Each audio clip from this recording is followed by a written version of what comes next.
سیدہ زینب سلام اللہ علیہا کا قاتلان حسین سے خطاب۔ سلام نبی کی نواسی پر، سلام علی کی بیٹی پر، سلام فاطمہ کی کلی پر، سلام حسنین کی چہیتی پر۔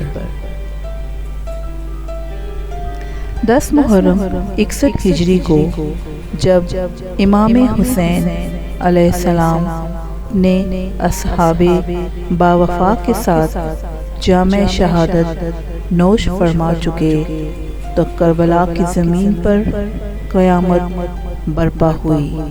شام غریبہ کے آتے ہی امام حسین کے خیمے جلا دیے گئے، چادریں لوٹ لی گئیں اور لٹے ہوئے قافلہ حسینی کے سالار علی ابن حسین امام سجاد کو زنجیروں میں جکڑ کر کوچ کا حکم دے دیا گیا۔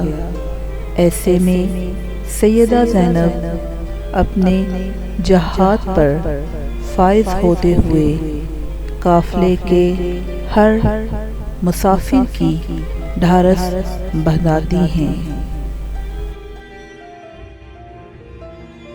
سفر کے دوران کئی ایسے مواقع آئے کہ جب سیدہ زینب کو آگے بڑھ کر یزیدی لشکر کے سالاروں کے ساتھ خطاب کرنا پڑا، اپنا موقف بیان کرنا پڑا، اللہ کے رسول کے مشن کی تائید کرتے ہوئے اسلامی شعار کو بیان کرنا پڑا۔ ایسے ہی ایک موقع پر جب آپ شام غریبہ کے بعد رات اذیت میں گزار کر نماز فجر ادا کر فارغ ہوئیں تو عمر سعد نے آگے بڑھ کر آپ سے فرمایا، اگر بندہ سخت ہے تو مجھ سے کہہ دیتی، میں ڈھیلا کر دیتا۔ نماز فجر پڑھنے کا یہ انداز مناسب نہیں۔ یہ اعتراض سن کر بی بی زینب نے عمر سعد سے کہا، جس اللہ سے عذر کر رہی ہوں وہ دیکھ رہا ہے کہ ہم سب کے جسم تیری رسیوں سے نیلے ہو چکے۔ اے عمر سعد، شرم کرنے کا مقام ہے۔ میں نے اپنے بچے کا بخار اپنے ماتھے سے اس کی گردن پہ رکھ کر دیکھا ہے۔ میں جانتی ہوں ایمان و انصاف دربار جدید سے رخصت ہو چکے کہ ابن زیاد جیسا روح سیاہ اور تجھ جیسا سنگ دل مخلوق خدا کے حاکم ہوئے۔ ذرا اس کے جسم کو ہاتھ لگا، یہ بخار میں جھلس رہا ہے۔ اے روح سیاہ، یہودی بھی بیمار بھیڑ کو قربانی کے لیے جائز نہیں سمجھتے، مگر تو نے رسول خدا کے اس مریض نواسے کو کس بری طرح سے جکڑ کر قیدی بنا رکھا ہے۔ بنو فاطمہ دنیا سے رخصت ہو چکے، مگر ان کی یہ ایک نشانی، یہ عبد بیمار زندہ ہے، جس کا تماشا دکھانے کے لیے تو ابن زیاد اور یزید کی قربانگاہ کی طرف لیے جا رہا ہے۔ آپ نے مزید فرمایا، اے عمر سعد، شمر اور خولی، ایمان کی آنکھوں سے اپنے اعمال کو دیکھو اور پرکھو اور انتظار کرو اس دن کا جس کی خبر نانا جان کی زبان مبارک نے کلام الہی کے حوالے سے دی ہے اور جس کا نام یوم الحق ہے۔ سیدہ زینب اسلام اللہ علیہا کا یہ ایمان افروز خطاب سن کر عابد بیمار امام وقت امام سجاد نے سیدہ زینب کو روکا اور آگے بڑھ کر ان قاتلان حسین سے کہنے لگے جو ہونا تھا وہ ہو گیا، اس پر بحث اور گفتگو مناسب نہیں۔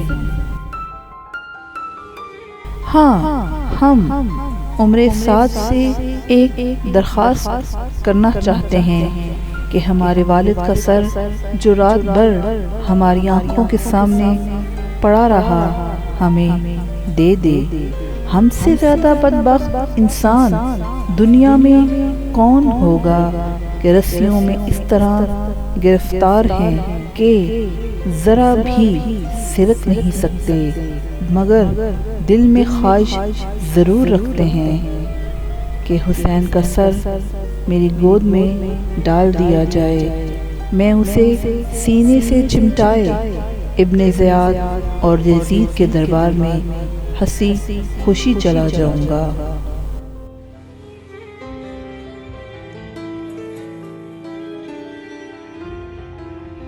یہ خطاب امام وقت سن کر قاتلان حسین میں سے خولی آگے بڑھا اور کہنے لگا تو بیمار ہے اور شاید دمشق تک نہ جا سکے، مگر سن لے اور سمجھ لے جس طرح اس سر کے لیے تو بے چین ہے، اسی طرح میں بھی مضطرب ہوں کہ اس سر کے بدلے یزید سے ایک بہت بڑا انعام پا سکوں۔ تو اسی کو غنیمت سمجھ کہ ہم نے تیرے سامنے اس سر کی بےحرمتی نہیں کی۔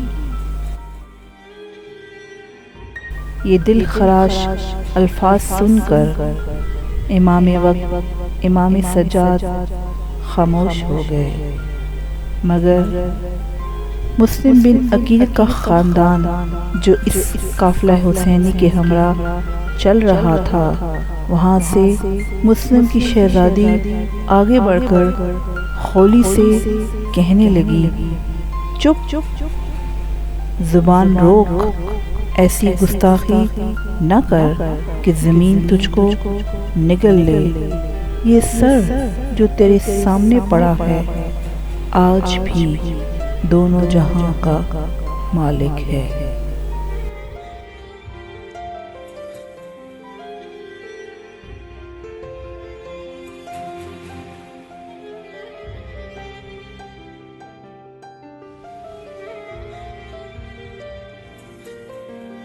قاتلان حسین سے قافلہ حسینی کے یہ ایمان فروز خطابات اور اس کے مقابلے میں یزیدی فوج کے دل خراش الفاظ یہ حقیقت عیاں کرتے ہیں کہ یزیدی فوج ذرا بھر بھی اپنے اس مکروہ اور سیاہ عمل پر پشیمان نہ تھی، لہذا کربلا کی سرزمین نے یہ دل خراش منظر یقیناً بہت اذیت سے دیکھا کہ امام حسین خون میں لت پت شہید ہوا جاتے ہیں اور ان کے خاندان کی خواتین کس دل سوزی کے ساتھ عازم سفر ہوتی ہیں۔